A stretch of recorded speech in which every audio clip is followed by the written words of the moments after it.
Kebijakan pemerintah melarang serta membatasi impor sejumlah produk pertanian menuai beragam reaksi dari masyarakat. Pedagang buah impor mengeluhkan kenaikan harga yang menurunkan pemasukan mereka, sedangkan pedagang buah lokal menyambutnya gembira.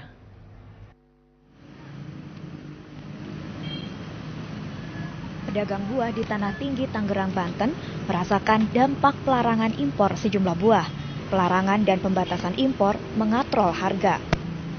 Akibatnya, pelanggan mengurangi pembelian hingga pendapatan pedagang pun menurun. Kalau yang pasti sih dampaknya kita ngerasa keluh-keluh kesah dari yang pengeteng gitu. Apalagi kita punya banyak langganan gitu. Mereka ngeluh kan, wah harganya mahalan ini. Sementara jadi istilahnya grosir yang dikirain memain harga gitu. Sementara kita juga untuk dapetin satu barang itu aja susah gitu. Hingga Juni nanti, pemerintah melarang impor 13 jenis produk pertanian seperti kentang, kubis, wortel, cabai, nanas, melon, pisang, mangga, pepaya, durian, krisan, anggrek, dan helikonia. Selain itu, sejak Juni tahun lalu, impor sayur dan buah juga dibatasi hanya lewat 4 pintu pelabuhan, Medan, Surabaya, Makassar, dan Kepulauan Riau, serta Bandara Soekarno-Hatta.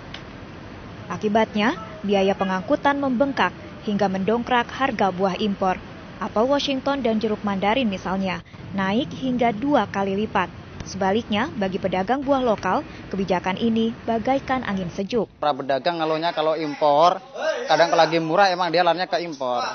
Tapi berhubung sekarang dibatasin, yang impornya lokal jadi maju. Pedagang pada enak, wah buah impor murah gitu kan. Pembatasan jenis produk hortikultura impor menyebabkan kenaikan harga, tetapi di sisi lain diharapkan dapat mengembangkan produk hortikultura lokal, termasuk jenis buah-buahan lokal, dan para petani juga diharapkan dapat meningkatkan kualitas produk hortikultura lokal termasuk jenis buah-buahan seperti ini, sehingga dapat bersaing dengan produk buah impor.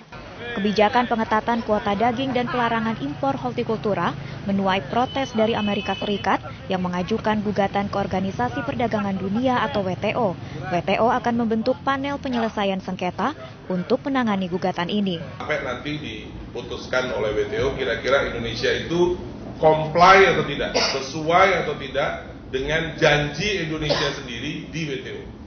Intinya begitu, bukan menyalahkan, tapi hanya dinilai apakah Indonesia sesuai atau tidak dengan janji Indonesia di WTO. Selain Amerika Serikat, sejumlah negara lain seperti Kanada, Selandia Baru, dan Australia turut mempertanyakan kebijakan perdagangan Indonesia. Indonesia dinilai melanggar kesepakatan umum dalam WTO. Tim Liputan 6 SCTV melaporkan dari Jakarta.